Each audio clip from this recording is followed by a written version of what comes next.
ai uti thongba hore uti thongjari uti je kan oin tawre yellow oin tawre green tawdre ngasi di nungsa de yai ko yemo nungsa de yai ai pot chen bai ne zepto de ko je zepto de ngau zai keng ising a chok ama kobi se hau du man khadi phani he siliga face we be ma si lupa ama ka tang ne guys lupa ama ne si lupa ama ne si lupa ama de ne ba saya si lupa ai mau ya me ko lupa lupa tara hado lupa offer le lupa tare ta sina na sil ma offer ma cham sa pi mo se kwa na sil nur bo yaudre dang la aina kan om su chen gi ne phati ko ma phati ko no ko na tawra ma le mo out of stock oiga ma le kwa hoi yare se bai haura se mayam singju gi machal se le re kobi le re adagi nakupi tilo spring onion je kai ko ge tilong mana ai khang nge me ai khang jin da ba ne có phải test tôi mà xin cái nó ngari umara thum thái được luôn thum được mimi đây đấy mimi anh ấy tăng hấp anh ấy cái nó mimi em có hấp cái gì anh ấy ở đây chung khối xí cái nó hấp được không là được cả dogi hỏi bạn ấy tăng cái hỏi này ở đó mà xí mấy thay mà cái tôi xin lấy đấy để cái masay kita Miranda Leire duga nangore ako sida mayam uti thongba masakse mo thikra sadokre mayam so sorry duga singju aigi chakluk ado mayam sajara ge ado sabadi ular nga sidi kai na khara phadana khai tare khatang gyan ta na sa ge tening ge ne mayam si je ti kanam nei mayam da sidum utana le na si je doren ki khoigi nusa thora su khoigi training tawba gai do sisina khoigi weekly da dum tawba yare weekly khuding gi amumuk tawba sina ne mai training tawba phadoi ne ma'am ai adum hajiram ge karma kana no do ha product ucharam ge ma'am si advertise na de ko se isa le jaba ne ma'am advertise ne khanda na pharamoi ka khalam bani no si podam phanga sani imane bi gi tai bi bana ina ma'am se tai bo loire se 15 minute muk thamaga yarani dugo samthoani adu si product tong ulage ko ma'am yare palaga to birana ma'am se le ai copyright chara kani sengba talle ngo speaker no tor kan kali no ente khali ne product to se le science yare ka tho se le ma'am makhum ne se le ai ma'am utana dum le bane ko se ai every off day da dum taw bu ko sai khuji sing ya dai uding da bane ma'am do se le si ne doren ki si je detain clay polish illuminating glow doren ki skin care yam phajaba kano ne somno nan da bane osile si product si je ne ma'am sep tong salo nupa su ya bane nubi su ya bane si ta sing na yam thi pha bane ma'am nu sa dem thokpa mi gi ni kanang gani si je yam tang da bane offer da dum 699 mine pizza ga si ne offer da dum tangkhai dum ta dum phang bane ma'am how te haino ne ga ne chau char ga manam su yam na haino gi manam phajan chen de masak na phajari ba ahing da wala ga chak la me na chak thung tor ko cheng le re cheng yong ne sibu sidi kai do lai gi da chak tha do ga chak mana re sidi kam dori bane chak la man ai me gi ju le o de ke le u da ba du loi le me ngam te ngone me am sibu ka mai na chak kam do nam te ngone alu ngo ngan jeng ga kam ga alu gon cha han he tho han moi te kamet ka chi to ge na pha jan to loi re yo ne kamet ki ji phajana semba loire hawai ga je phajana thonge ching chakta jam ti one ma ai kapning man si loi chak la man si ahing ne ꯑꯍꯤꯡꯅꯤꯅ ꯗꯨꯀꯥꯟ ꯊꯣꯡ ꯑꯝꯇ ꯍꯥꯡꯈꯤꯔꯣꯏ ꯀꯞꯅꯤꯡꯉꯦ ꯑꯩ 이만희비기 안오버 룸네 ꯑꯗꯨꯒꯤ ꯂꯥꯛꯏꯅꯦ room ꯌꯦꯡꯕꯕꯨ ꯂꯥꯛꯄ ꯅꯠꯇꯦꯗ ꯃꯥ ꯃꯁꯥꯅꯥꯔꯦꯅ ꯑꯗꯨꯒꯤ ꯑꯩꯅ ꯆꯥꯛꯄꯨꯗꯤ ꯑꯩꯅ ꯊꯣꯡꯕꯅꯤꯀꯣ ꯃꯌꯥꯝ ꯉꯁꯤꯗꯣ ꯃꯥ ꯅꯥꯔꯦꯅ ꯑꯗꯣ ꯄꯣꯈꯥꯏꯗꯣꯔ ꯃꯥꯜꯂꯦ ꯀꯌꯥꯋꯣ ꯀꯩꯗꯧꯔꯒꯦ ꯚꯥꯏ ꯌꯥꯝ ꯀꯩꯅꯣ ꯇꯧꯕ ꯅꯠꯇꯦ ꯆꯥꯛꯇꯣ ꯌꯥꯝꯃꯟꯕꯒꯤꯅꯦ ꯆꯥꯛꯇꯣ ꯌꯥꯝꯃꯟꯕꯒꯤꯅꯦ ꯍꯥꯏꯕ ꯑꯩꯅ ꯍꯥꯏꯗ ꯅꯪꯒꯤ ꯀꯨꯀꯔ ꯃꯁꯥ ꯆꯜꯂꯣꯏꯅ ꯉꯁꯥꯏꯅꯗꯤ ꯍꯥꯏꯖꯕꯅꯦ ꯑꯩ ꯃꯥꯒꯤ ꯌꯦꯡꯉꯣ ꯃꯥꯏ ꯐꯣꯇꯣ ꯌꯦꯡꯉꯣꯅꯦ ꯐ꯭ꯔꯦꯝꯒ ꯌꯦꯡꯉꯣ ꯃꯁꯥꯒ ꯊꯦꯠꯆꯕꯅꯦ ꯔꯨꯝꯕꯨꯗꯤ ꯑꯗꯨꯝ ꯄꯤꯛꯄ ꯑꯗꯨꯝꯗꯤ ꯃꯑꯣꯡ ꯑꯗꯨꯝ ꯇꯥꯏꯗ ꯍꯥꯏꯗꯤ ꯃꯇꯣꯟ ꯂꯩꯕꯅꯤꯅꯀꯣ 9,000 10,000 ꯍꯥꯏꯗꯨꯅꯤꯗ ꯁꯤ ꯔꯨꯝ ꯃꯆꯥꯁꯤꯗ ꯐꯃꯨꯡꯕꯨꯗꯤ ꯑꯆꯧꯕ ꯑꯗꯨꯝ ꯄꯤꯀꯣ ꯃꯤꯔꯔ ꯑꯃ ꯊꯝꯃꯦ ꯃꯥꯒꯤ ꯕꯥꯠꯔꯨꯝꯒꯁꯤꯗꯤ ꯑꯗꯨꯝ ओके दुनिदा अदे सिदा balcony बुदी ले balcony बुदी खा चावे दम हाइबदी sleeping and dreaming balcony बुदी दम चाव बने मागी से हा दम ले रे स्वाई मफम दे दम कने तो बे तांगे बको कने तो बे हाइदी तांगी दिने का हाइ तारे स्वाई की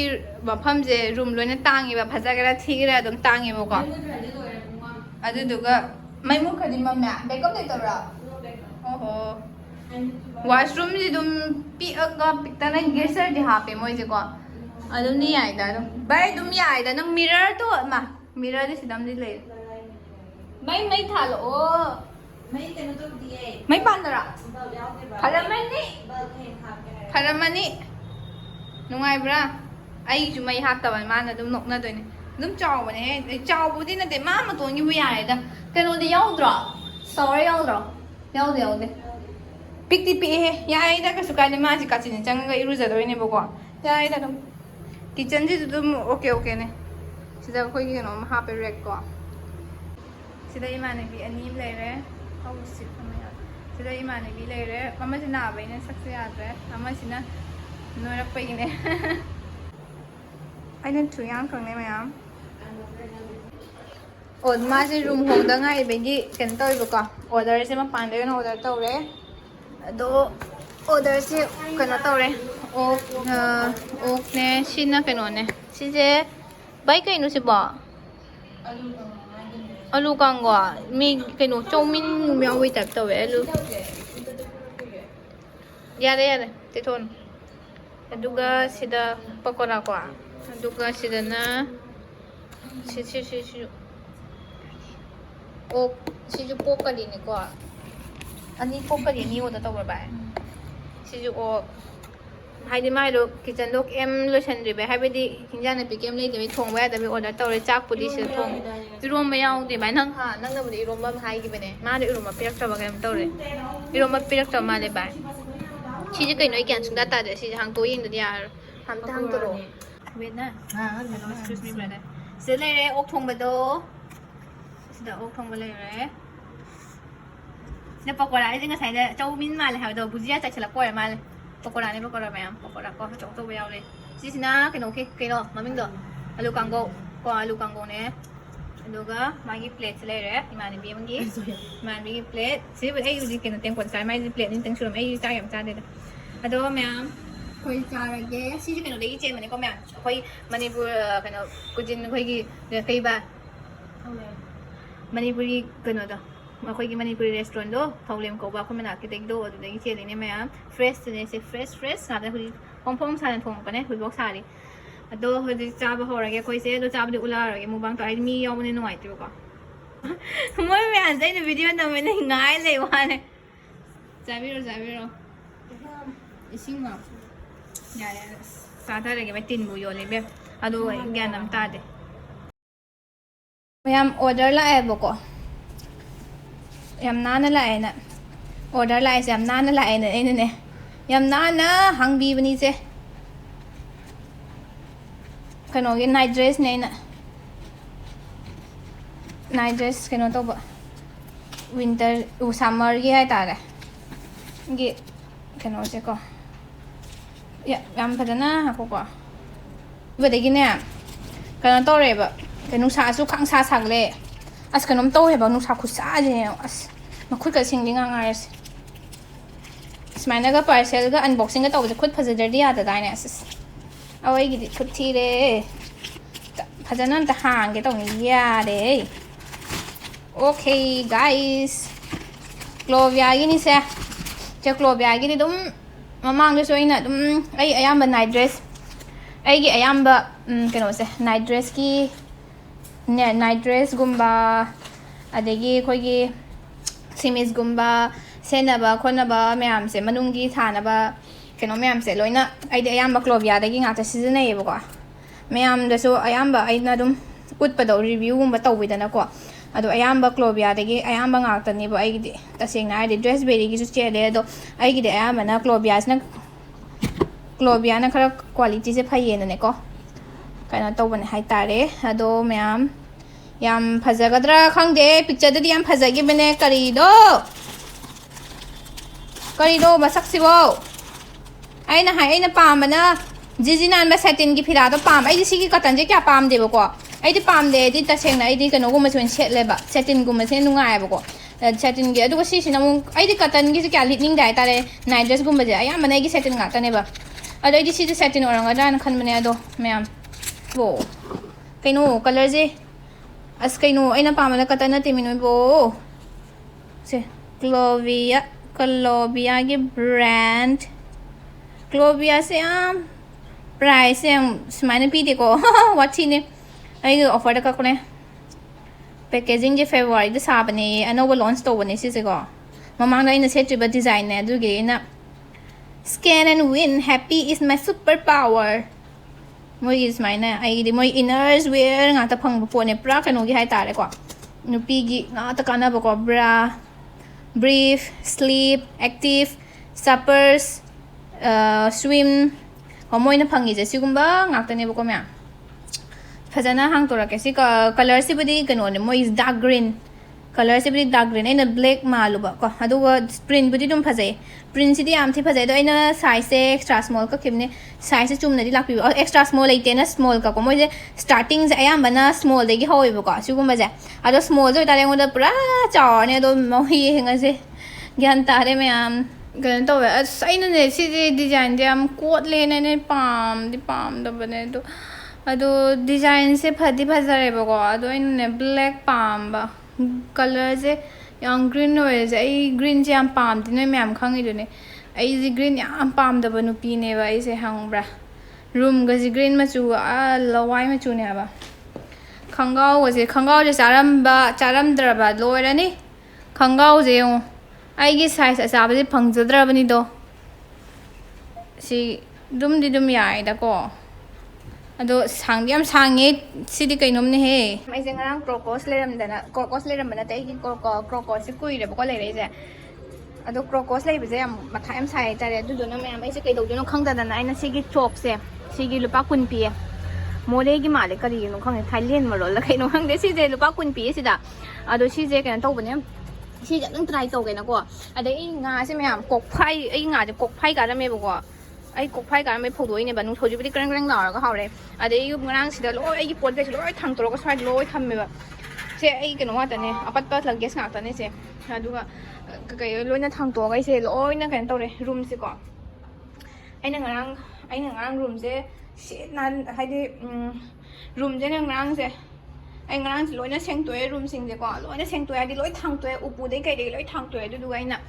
sigi matai se asi chok se no la ha pe ko si chok se loi ha pe da ai ta yang gum jam thong gan le bo ko chang ti jak thong ni na manam na ha du nam chen ma ja ne ba adagi room zui room hai ma da room ja pat pa room na hai da na du pat pa gi chu ne ba du na chang ha bi di room se am li rubber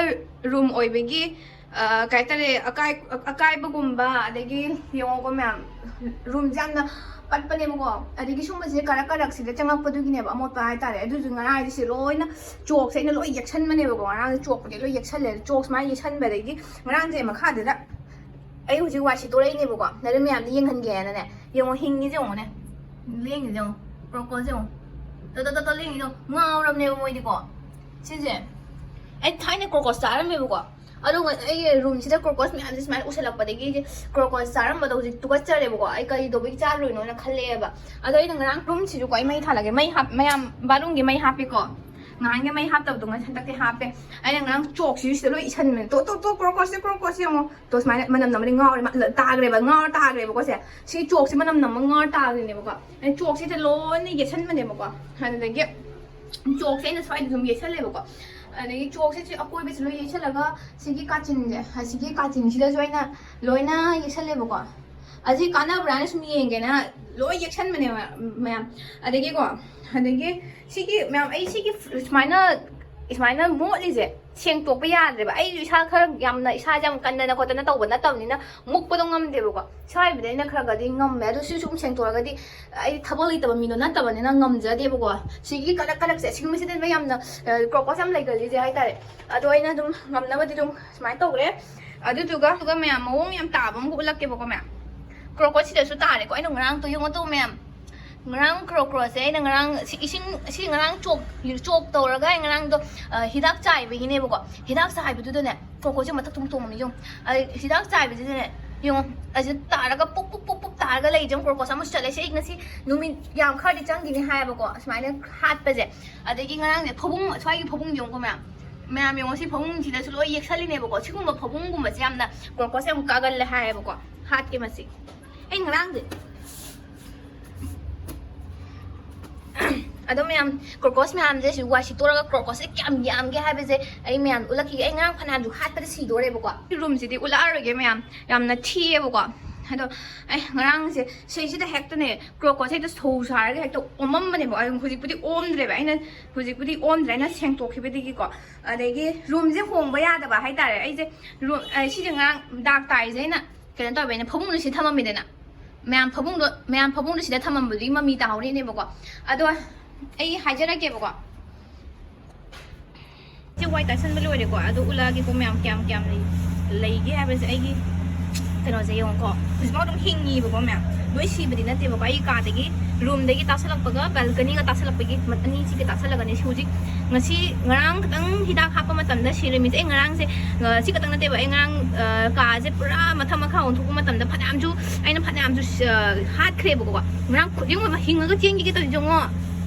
ma si dro ba kan da siram dai da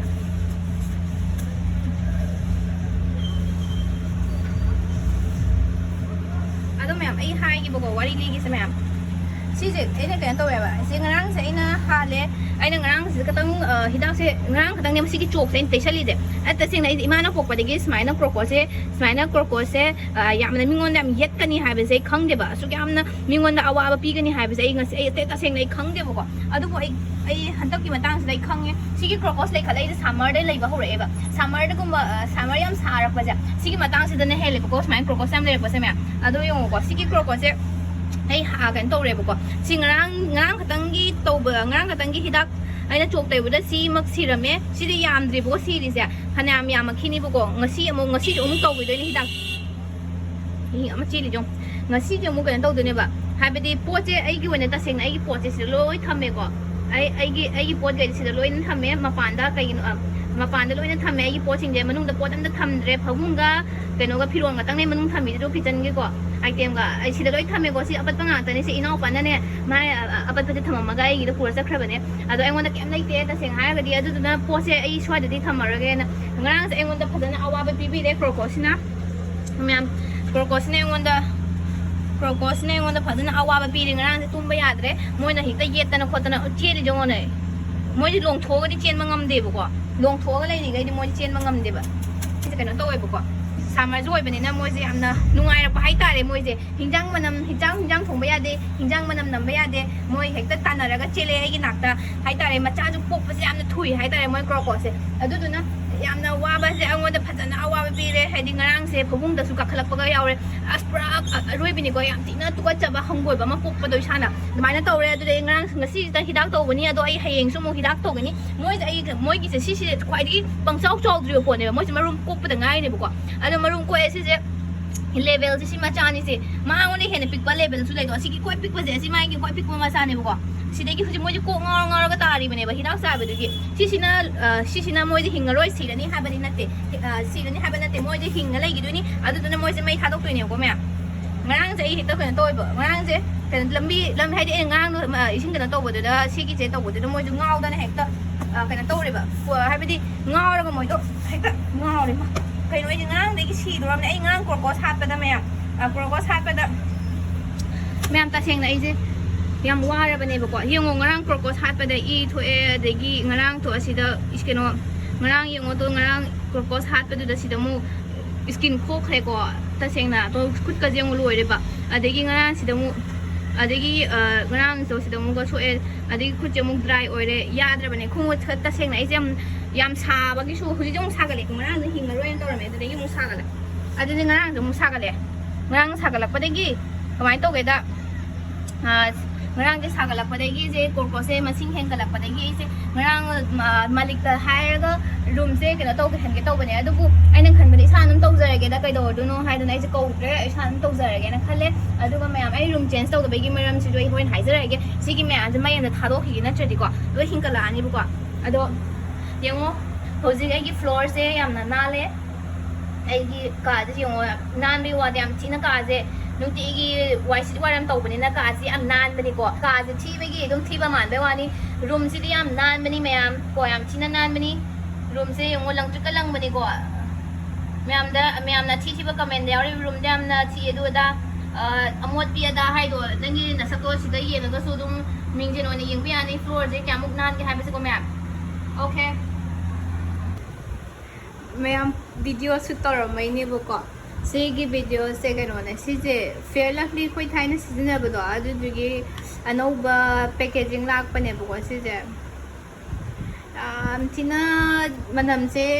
dom chap mane fair lovely ga manam cham ti nu shi e ba hambra sije kano na hai tare ngos ngo we bo ka ai khut tai bane ba nga sai se sigi inside ki SPF 50 je sije os kai da har ni Kunungai masigi inside ki SPF 50 ki invisible sunscreen ja ha mane ben season se kunungai ma mayam sigi details tu bidai video ma sema khini bu ko adu da hapake as inuai ko si je ta sing nai chin thi bidi na te bai as siga jam inuai ko masaka jam ti pha jamne season ning ko ko pane pra summer gi kano ne ko ban pi je as ti pha jai khangbra thi pha mayam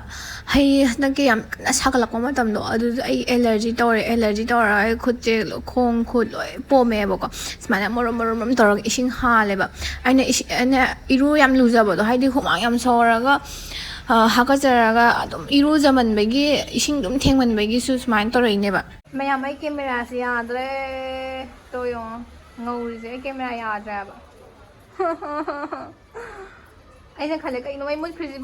khrizibo haraga mai mut pe maram se nong chur le rame guys yengo smai nong chu bade nong nungai ba do mai mut thalak pasine na khodong sawning ni se adam yam nong dab su nungai ba adam phan thok pe ja ise kenom ai je ho je phiron jen tai cha ba set ta bo ko sa bani na tai cha ba se dress set pangam de se le weather se nungai Nangi lah tu kai ni tak ur be. Okay thang ya. Ai ji video nam bagi mani ni lai thang di. Bai ching ga ji mu gam hina di mo. Ai ni hai ji. Koi ai ji mani gam de lai ne du ba ken to ni ma skin care to mai skin care nga si na de skin care. Ada bai ya de de. Ya chu ya jong ma de ji ju. Ko lai ka ma ke. No smile tha de ya. Lai ji ma mu ko. Si ba de. Si lai si ya. Kalian, iba ani ga thale ba sinagi phone bai ro chi wen thale ko toner ne minia ai ka minimalist ki magi bachin ji kadam tai ki lipstick ma lipstick ne Vaseline na pro chiri ram ni ne ijet mangai imane bi ki Vaseline lip therapy coco butter ain season da ba karo brand ha ta de nga si try to ra ga magi skin care se healthy looking and glowing lip every day si Vaseline de Mami yam set pada tu, lagi deh. Masih di sini aku punya tu, musim ini. Tentu, toner deh lah. Kau aja skin care mask, tapi belum ada mask pun try kan namanya. Sisnya kan mana? Minimalist ke polyhydroxide exit PSA face toner with multibiotics plus amino acid plus polyglutamin. Titan sport and hydrate for all skill type. Oh my god. May am telling you. Today, Toner. Koi mi hum ni sila skincare tau je. Am say yaw ya de. Camera side. Nungai ba mali ko mai ning se. Tangam ni tu ba kai pige. Mai lore ko. Si lore kanda what? Si lore ka si sira. Si what is this? Advance thì mà mình ăn sẽ phải try đầu cái khăn bên này được làm tăng về lấy đâu sẽ để try đầu cái làm quỳ đâu bên này bác làm tăng bên này bác năng cái lẩu này làm phải làm này cái này này mẹ em xin là bây giờ có số comment hay rồi mày ông năng lời đó u đấy sẽ gì mày mà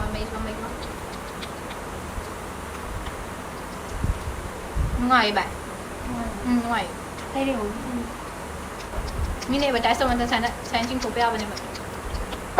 đúng, tôi đã uống tôi chính thấy không? Lại cho nên là uống đầu ăn. Serum. Serum thấy được chưa? Serum một cái này. Tôi thử ông thấy, anh đây. Foxtail cái nón. Sẽ tay một Anh thêm một chút em này. Mà này, chắc vậy. Ngoài sẽ ngoài. 좀 제희야매야매 거기 거의 스킨 세 코이를 있는 거 아주 시즈 코이 빌리 스킨 조던 아이랑 저 스킨 게세 만 톡다이 신나도 수야 돼 라이주 크래피로세 시즈 페노네 시기 serum sina haise deleted items niya cinamide clarifying serum faded acne marks and reduce acne brightens and smooth skin si dai na pang lo yaw re do yengase 시기 serum sin nang law serum mo iko se mathang kai na ro 저 랑 이마지 transparent 기 serum này thôi mà nó chỉ dùng xì vậy mà nó dùng xì mà nó dùng xì vậy mà chỉ một camera đó cái nó tao qua này máy texture được không nhỉ mà chỉ ngoài gì nó chỉ cái máy skin cái đó để máy được tận được không ăn ngoài gì Ngồi vào đây bà. nang moisturizer gumba gel moisturizer gumba night cream gumba le adu na last finish to dang ei pora sinu ngai ing law ka serum ne sorry cleanser ne ba si cleanser to lo ra kan da sigi marks ha pe sigi clay marks ne ba si jam inu ngai ma ma thang da review pira ke si ka tang skin care na ke ba adu du ga ma thang da sigi face wash man ram si ba ba ya ni jam chinu ngai si se adu du ga sigi serum seasonal do yam no ai seasonal sigi foxtail je manam so no shi do ga se je kana slow ai bane ba natural ingredients na ta hapane ba piro kai happy moisturizer pra man keta pil se shi ngai no ai bring normal to combination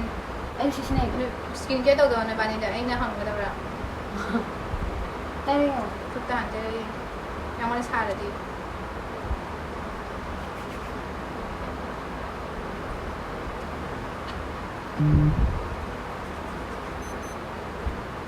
Được không? Đã là ngủ. Shit. Ma'am, si Joanna, try to release it for the viewers. Siya ko nila. Ôi nhưng mà ang mang của em chuẩn bị chuẩn bị Mà nang di lang eh. Ma'am, nungay si Je. Ngoài nè. Nungay, wala was nungay. Anh hỏi xin này. Nungay. Kala pilo bem. Đây rồi. Melo kala. Nungay si. Anh nhìn Skin care ka malo sa ni hamen tamda best ni hap pagalo sila se. ngon rồi. Nang di ko na. Anh đi cái gì?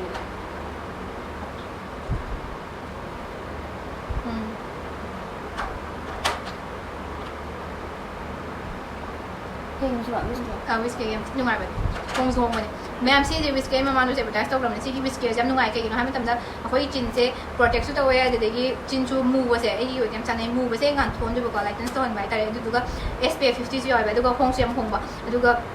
sigi brand se mai su show ta ba ni si ayam mai kano skin care ayam pa ayam sine ba moisturizer seasoner face wash seasoner sunscreen seasoner whiskey gi ayam ro seasoner du ga si si sponsor ne te bu ga isa le za ba ne ba adu na yan nungay tare ꯑꯗꯨꯝ ꯃꯌꯥꯝꯗ ꯑꯗꯨꯝ honest review ꯄꯤꯕꯅꯦꯕꯀꯣ ꯍꯥꯏꯕ ꯇꯥꯔꯦ ꯃꯌꯥꯝ ꯑꯗꯨꯝ ꯁꯤꯖꯤꯟꯅꯅꯤꯡꯉ ꯑꯗꯨꯝ ꯁꯤꯖꯤꯟꯅꯧ ꯌꯥꯝ ꯐꯕꯅꯦ ꯃꯥꯏ ꯁꯣꯛꯇꯕꯅꯦ ꯀꯩꯅꯣꯗ ꯃꯥꯏ ꯌꯥꯝ ꯁꯣꯛꯀꯟꯈ꯭ꯔꯕ ꯑꯩꯅ ꯁꯤꯖꯤꯟꯅꯕꯗ ꯐꯕ ꯍꯥꯏꯁꯤꯅ ꯃꯌꯥꯝꯁꯨ ꯆꯥꯅꯅꯤꯗꯅꯀꯣ ꯑꯩꯒꯤ ꯃꯥꯏꯁꯦ ꯑꯣꯏꯂꯤꯅꯦꯕꯀꯣ ꯑꯗꯣ ꯃꯌꯥꯝ ꯂꯣꯏꯔꯦ ꯁ꯭ꯀꯤꯟ ꯀꯦꯌꯔ ꯇꯧꯕ